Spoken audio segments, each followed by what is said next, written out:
రమజాన్ 15వ రోజు ఉపవాసం.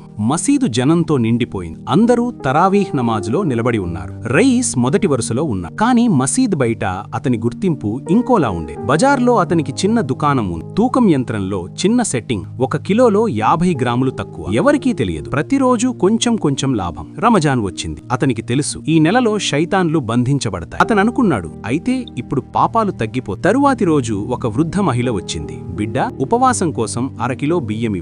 రయీస్ తూకం పెట్టాడు. యంత్రం అలాగే సెట్టింగ్లో ఉంది. అప్పుడే అతని మనసులో ఒక ఆలోచన వచ్చింది. శైతాన్ బంధించబడి ఉంటే నాకు తక్కువ తూకం పెట్టాలనే ఆలోచన ఎవరిస్తున్నారు? అతని చెయ్యి ఆగిపోయింది. మొదటిసారి సరైన తూకం పెట్టాడు. పూర్తిగా 1/2 కిలో. మనసులో వింత అనుభూతి కలిగింది. తన ముందు అద్దం పెట్టినట్టుగా అనిపించింది. తరువాతి రోజు అతను మసీదుకు వెళ్ళాడు. నమాజ్ తరువాత ఇమాం దగ్గర కూర్చున్నాడు. మెల్లగా అడిగాడు, రమజాన్లో శైతాన్లను బంధిస్తే ఇంకా పాపాలు ఎందుకు జరుగుతున్నాయి? ఇమాం చిరునవ్వుతో అన్నారు, బిడ్డా, శైతాన్ మార్గం మాత్రమే చూపిస్తాడు. ఆ మార్గంలోనికి ఎవరు అడుగు పెడతారో అది మనిషి అంతరాత్మ నిర్ణయిస్తుంది. అతనికి అర్థమైంది, శైతాన్ బంధించబడవచ్చు, కానీ అంతరాత్మ అంటే నఫ్స్ మనలోపలే ఉంది. తరువాతి రోజు అతను తూకం యంత్రాన్ని సరిచేయించాడు. పాత కస్టమర్లను పిలిచాడు. ఎప్పుడైనా తక్కువ తూకం పెట్టి ఉంటే క్షమించండి అని చెప్పాడు. కొంతమంది ఆశ్చర్యపోయారు, కొంతమంది నవ్వారు. కానీ ఆ రోజు రయీస్కు నిజంగా అర్థమైంది, ఉపవాసం కేవలం కడుపుదే కాదు, నఫ్స్ది కూడా. శైతాన్ బంధించబడి ఉన్నా